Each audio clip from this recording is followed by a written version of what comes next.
दानवीर कर्ण, वह कथा जो समय से भी आगे है। यह कहानी केवल युद्ध की नहीं है। यह कहानी उस मनुष्य की है जिसने अन्याय के बीच भी धर्म को नहीं छोड़ा। यह कहानी उस दान की है जो मृत्यु से भी बड़ा था। कर्ण का जन्म असाधारण था। वे सूर्यदेव के पुत्र थे। जन्म के साथ ही उनके शरीर पर दिव्य कवच और कानों में कुंडल थे। यह कोई साधारण सुरक्षा नहीं थी। यह ऐसा वरदान था जो उन्हें युद्ध में अजेय बनाता था। लेकिन जीवन ने कर्ण को कभी सरल मार्ग नहीं दिया। राजकुमार होकर भी उन्हें सूतपुत्र कहा गया। प्रतिभा होने पर भी अपमान मिला। योग्यता होने पर भी अधिकार नहीं मिला।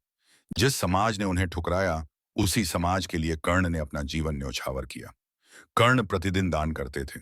उनके द्वार से कोई भी खाली हाथ नहीं लौटता था।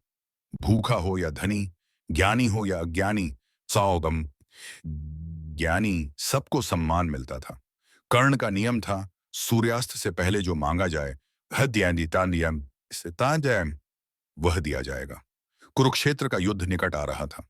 देवताओं को यह भली भांति ज्ञात था कि यदि कर्ण अपने कवच कुंडल सहित युद्ध में उतरे तो अर्जुन के लिए उन्हें पराजित करना असंभव हो जाएगा। इंद्रदेव चिंतित थे। वह जानते थे कि छल के बिना यह संभव नहीं। एक दिन वे ब्राह्मण का वेश धारण कर कर्ण के पास पहुंचे। कर्ण उस समय दान में व्यस्त थे। ब्राह्मण ने कहा, दायनन सुमन पापनी, हे दानवीर, मुझे दान चाहिए। कर्ण ने उनकी ओर देखा। एक क्षण में उन्होंने सच्चाई समझ ली।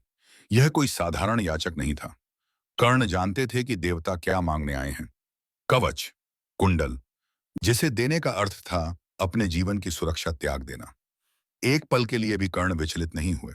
उनके मन में यह विचार नहीं आया कि यह अन्याय है या कि यह छल है। उन्होंने केवल इतना कहा, दान मांगने वाले को निराश करना मेरे धर्म के विरुद्ध है।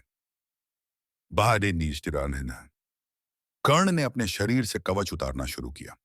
वह कवच उनके शरीर का ही अंग था। इसे निकालते समय असहनीय पीड़ा हुई। रक्त बहने लगा। धरती लाल हो गई। फिर भी कर्ण ने कोई आह नहीं भरी, क्योंकि कर्ण का धर्म धर्म दर्द से बड़ा था। इंद्रदेव कांप उठे। उन्होंने कभी सोचा नहीं था कि कोई मनुष्य इतनी सहजता से मृत्यु को दान कर देगा। इंद्रदेव ने कहा, कर्ण, मैं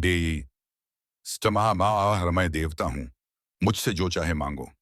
कर्ण ने उत्तर दिया, मुझे ऐसा अस्त्र दीजिए जो युद्ध में किसी भी शत्रु को पराजित कर सके। इंद्रदेव ने उन्हें एक दिव्य अस्त्र दिया।